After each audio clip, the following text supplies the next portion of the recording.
Olá, Deus abençoe a sua vida, Deus abençoe esse dia. Se alegre, porque Deus fez esse dia e nós vamos vivê-lo para a glória do nosso Deus. Vamos ler mais 3 capítulos do profeta Jeremias.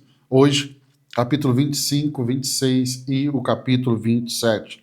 O capítulo 25 é um capítulo que traz uma informação muito importante, que nós vamos usar essa informação ao longo aqui do Velho Testamento, porque ele fala dos 70 anos de cativeiro na Babilônia. Então, o propósito do capítulo 25 é anunciar o julgamento iminente de Judá e as nações vizinhas por meio da Babilônia e a profecia do cativeiro de 70 anos.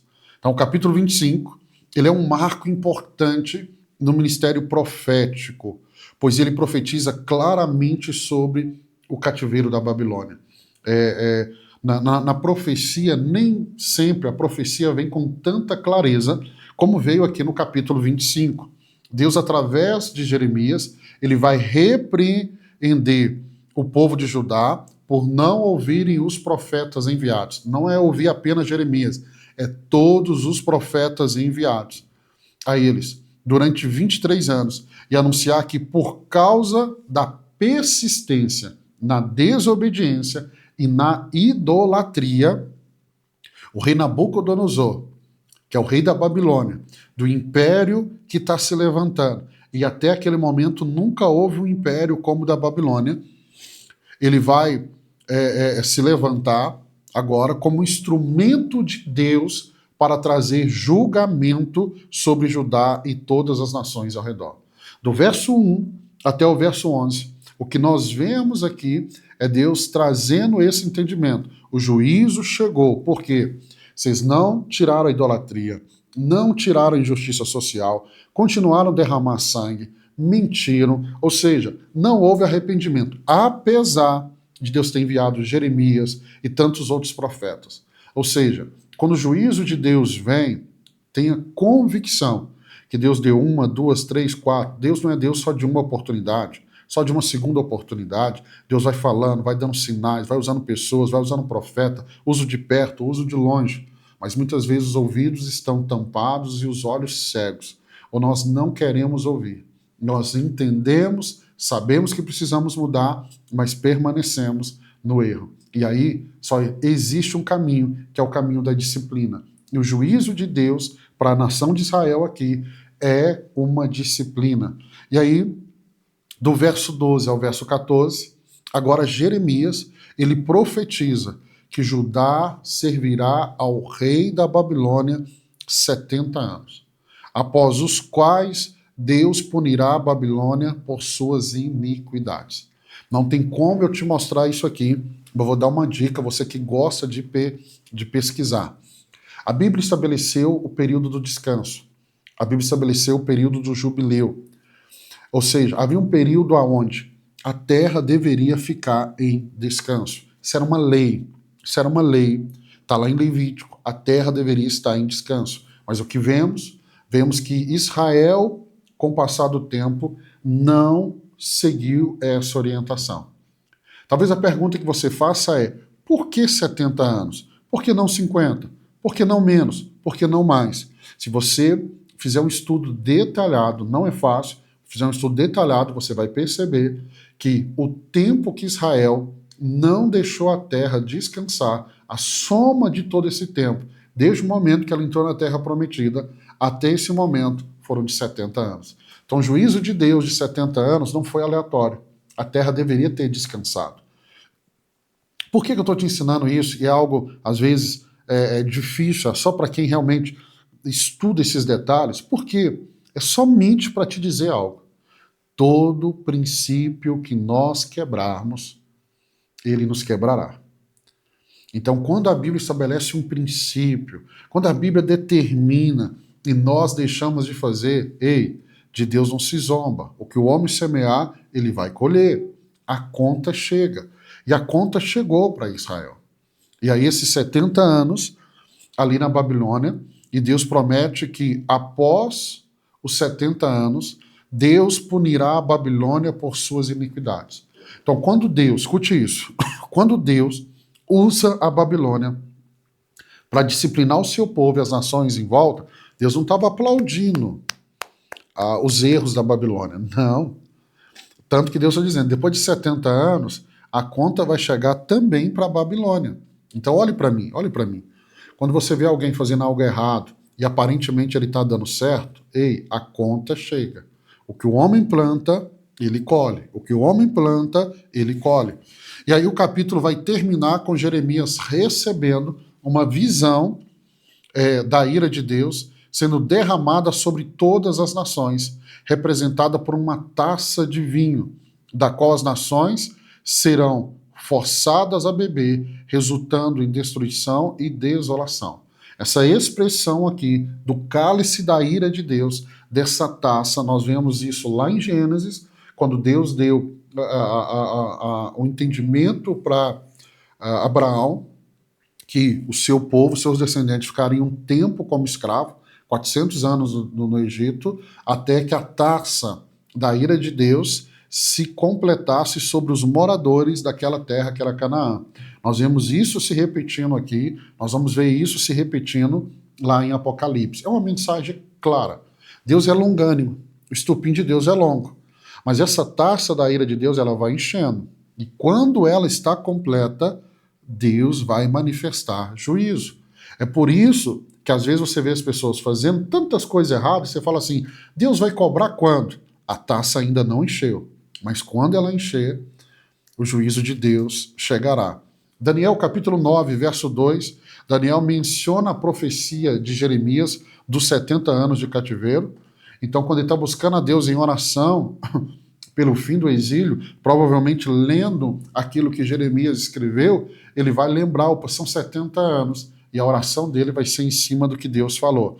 Apocalipse 14, 10, como eu disse, fala da taça da ira de Deus, e é mencionado em Apocalipse, onde no caso, os que adoram a besta, lá em Apocalipse, beberão do vinho da ira de Deus, mostrando que o julgamento aqui do capítulo 25 de Jeremias não acontece só nesse momento, ele acontece na história. Pastor, nós vamos ler Apocalipse? Vamos, o último livro, ali em dezembro, e eu vou explicar os 3 capítulos diários para você. Vamos para o capítulo 26. Capítulo 26, Jeremias aqui é ameaçado de morte. Por isso que o ministério de Jeremias foi tão difícil, tão difícil. O propósito aqui é descrever a reação do povo e dos líderes religiosos à mensagem de Jeremias e destacar a proteção divina sobre ele. Jeremias, aqui no capítulo 26, ele relata um incidente específico no início do reinado de Jeoaquim, quando Deus ordena a Jeremias que vá ao templo e proclame a mensagem de arrependimento, advertindo que se o povo não se arrepender, o templo de Jerusalém será como Siló, um lugar desolado. Por que isso irritou tanto o povo? Porque a teologia deles, a crença deles estava no templo. O que eles diziam é, enquanto o templo estiver de pé, Deus está conosco. Eles fizeram de um templo, deixa eu te explicar, como um amuleto. Por isso que Jeremias vai falar contra o templo. Ele está dizendo, lembra de Siló? Foi um lugar de adoração, um lugar da manifestação de Deus, mas agora está destruído. Se vocês fizerem a mesma coisa, acontecerá com esse templo. Por isso que eles iram tanto. E quando Nabucodonosor, nós vamos ver isso, invade Jerusalém, o templo é completamente destruído. Vamos continuar? Aqui os sacerdotes,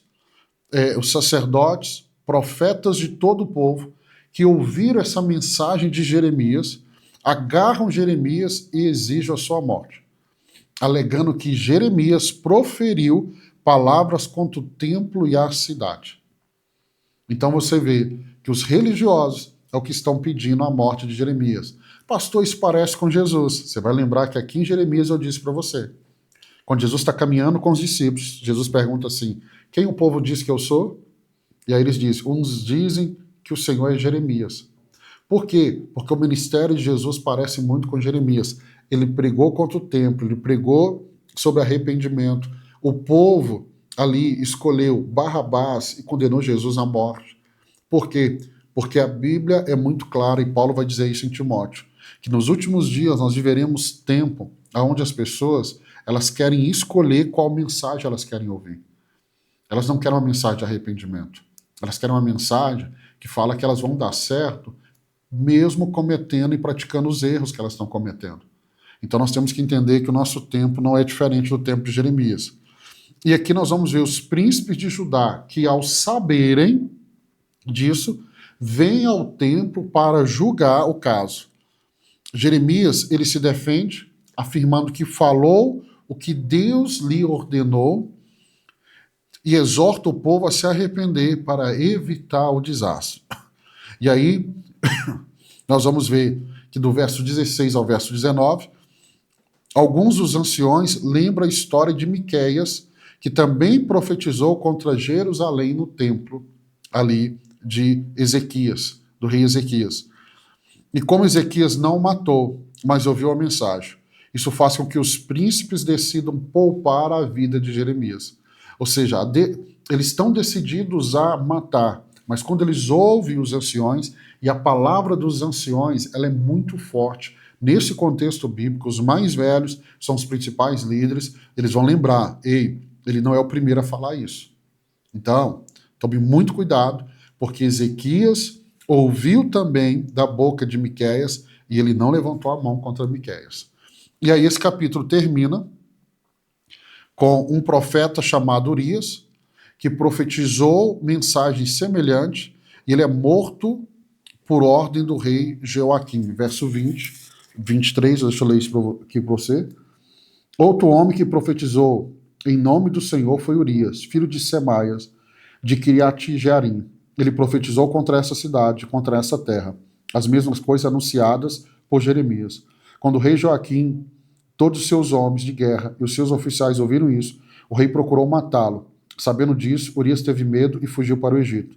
Mas o rei Joaquim mandou ao Egito Eunatã, filho de Aquibor, e com ele alguns homens, os quais trouxeram Urias do Egito e o levaram ao rei Joaquim, que o mandou matar a espada, depois jogar o corpo dele numa vala comum.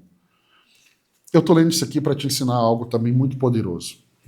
Pastor, por que Deus não livrou Urias, esse profeta, e livrou Jeremias? Por que Deus livra um e Deus não livra outros? Eu não tenho a resposta para você.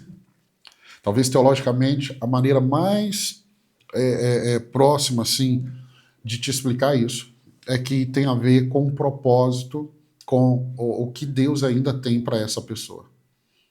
O que eu quero te explicar é que Deus, ele é exaltado quando ele nos livra e ele é exaltado quando nós morremos também. Então entenda, Urias cumpriu seu ministério. Deus poderia livrá-lo? Poderia, mas Deus não livrou. E quando eu chegarmos no céu, provavelmente vamos encontrar esse profeta. Então entenda, Deus ele é soberano. Na sua soberania, nós nunca vamos entender por que Deus preserva um e não preserva outro.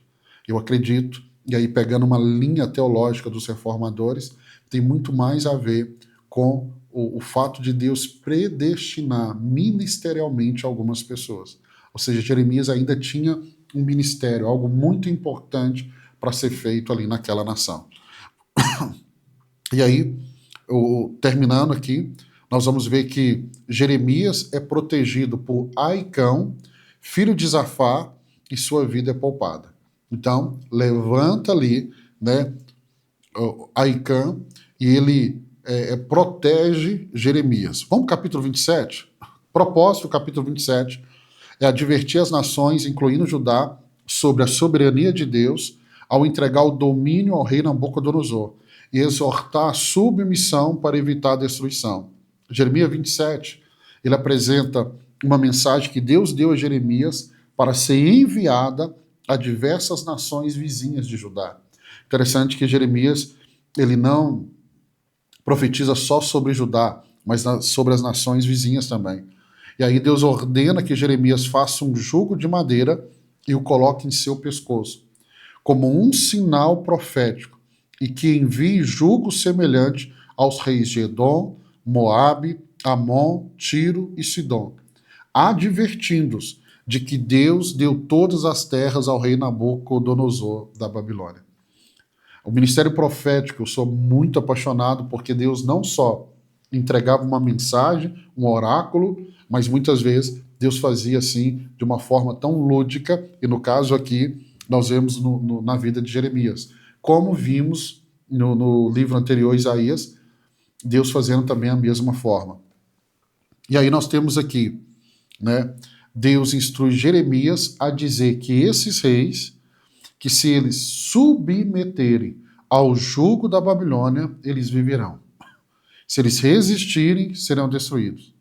E aí Jeremias exorta também o rei de Judá, que é Zedequias, a submeter ao jugo da Babilônia, para que sua vida e a cidade de Jerusalém sejam poupadas.